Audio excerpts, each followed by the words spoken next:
We are back with former KPRC2 anchor, let's just call her KPRC2 royalty, YouTube star, social media encourager, Dominique Sachse, who's now adding the title of author to her resume with the release of her new book, Life Makeover.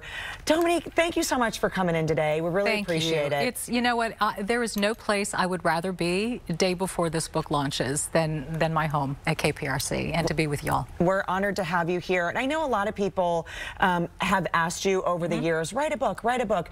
But, you know, I mean, it takes some time to get there. Yeah, right? Yes. I mean, how long did it take you? I started writing in the fall of 2018. Okay. I will never forget, it was the most beautiful, kind of crisp Houston day, the kind that you just want to sit outside.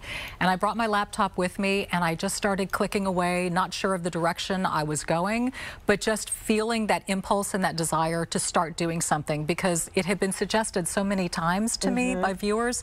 And I thought, well, maybe there's something there. So let me see if I can flush it out. And if it goes somewhere, great. And if it doesn't, well, I just wrote myself an essay. Right. But here it is. I mean, it's blossomed into the book. I mean, we are, you know, tomorrow it's being released. Yes. We're still in pre-order right now, so you can go ahead and do that. But there's so many layers to you, Dominique, which I think is really great. And I hope people really understand. And I think they do from your followers, almost 2 million followers on YouTube. You're not just a reader. You're not just an anchor. I mean, you're a mom. You know, you've been through it all. Sure. And we've been on that journey with you. Yes. Television is a very public platform, whether we want it to be or not. Right. And I think one of the chapters in the book, and I think it's also timely for every single person, whether or not you're on TV or not, is dealing sort of with these unsolicited comments, right? Yes, it's something that we're all subjected to. And in fact, what concerns me most about it is our children. 100%. Because Courtney, you know, we as an adults, we can navigate through that. We can block, we can ghost people, or we can handle appropriately that negativity and that mean-spiritedness. But our children internalize it, they process it, and they make it a part of their fabric and their self-esteem.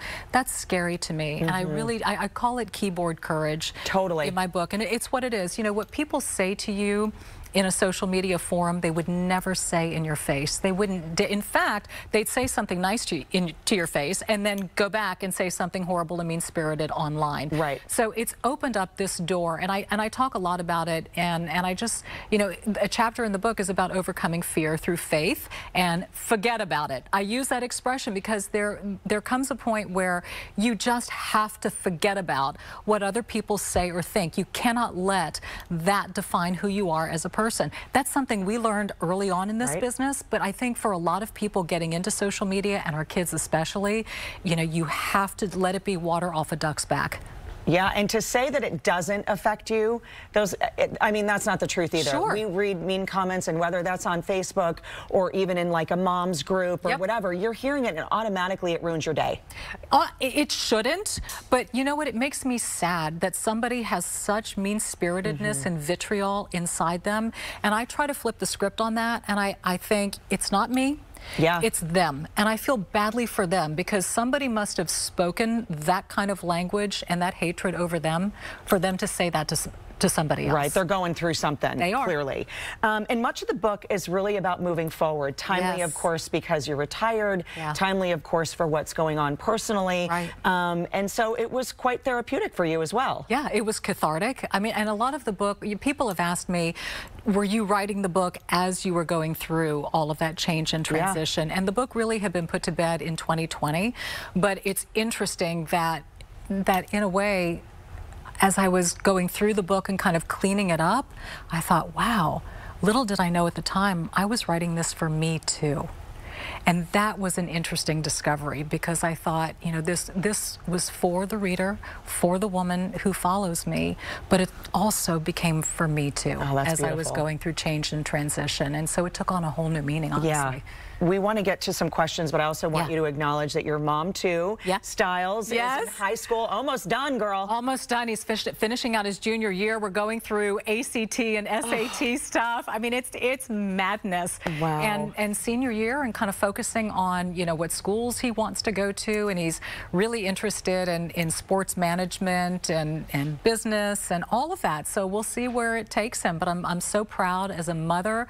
He's such a bright, sweet, soulful kid, and I just couldn't ask for anything more. To be on that journey with you, right? Oh, amazing. And he's my biggest champion. I mean, he sees the book on the bookshelf and he's like, Mom, I'm so proud of you. Oh, can I just eat you up, kid? I know, I know. And you know, more in the book about pregnancy and slight postpartum that you had to deal with, and all the things, kind of realizing that maybe you two won't see eye to eye at some point every single day. So it's a learning curve. Okay, big time. We've got some more questions here, and we gathered them in the jar. So we're just going to have you pick. You want me to pick it out? You pick it out. I'll pick it out. Okay, and then you have to read it. You can't throw it back in.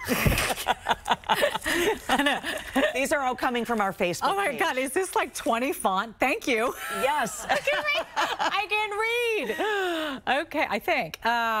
Lori on Facebook, did you ever wear wigs while you were on air? Do you know I get this all the time? That's funny. You changed your style and color often, and there was actually an online discussion about it. There was. And in fact, to make matters worse, there was a Chinese wig company that stole my image. Oh, I remember that. To sell their wigs. So I'm like, I'm telling people I don't wear wigs. I've never worn a wig. I just change my hair all the time, so you think I'm kind of wearing a wig. And now I've got a wig company putting my hair out there and selling wigs sort of like my hair. And I felt horrible because women would buy it, and then they sent me a photo and they said, oh my gosh, this is awful. This is awful. This is the worst hair ever. And I'm thinking, if I ever put out a wig, it'd be the best hair ever. So you know I had nothing to do with it. That was not good. Not good. So no wigs ever. And while you're digging and reading out another comment, the hair story was every 6 months you would change it. Every 6 months. The promo people hated her. They hated me. They would shoot a promo, and the next week it's like short blonde, long dark. Yeah. Sorry. Yeah, you know. I can't Gotta help keep it fresh. Our GM, Jerry, used to always tell people, if you don't like it, just wait 6 months. See, there I am as a brunette. It's like, what else you got? Come on, that's it. There you go. That one. Jennifer Aniston. That was very popular. Yeah. Yeah, still kind of Jennifer Aniston. Oh, that was sort of Jane Pauley back in the day. Yes. Right? All the looks. Rachel, yeah. All the looks. All the looks. Okay, what do you do when you have a case of the blues? That's a really good question, and honestly, I've had a lot of that over the past 6 months because there's been so much change, and I can't say every day has been a great day, but my self-care rituals get me through it every time, so I make sure I get enough sleep. The first thing I do when I get up in the morning is I give thanks to God. My gratitude list is everything. I make sure I'm physical. I take care of myself, if it means going for a walk or getting myself to my yoga class. Whatever it is that I can do to keep me on track, to keep my head in a good space, to keep me moving. These are the things that feed us, and generally they're the first things that go when you're in a bad space, but you just have to put it on that priority list. And it's amazing how much better you feel and how much clarity you have when you've done that for yourself. It is fantastic. Dominique, we're out of time. Thanks so much for your time. But look at all of these.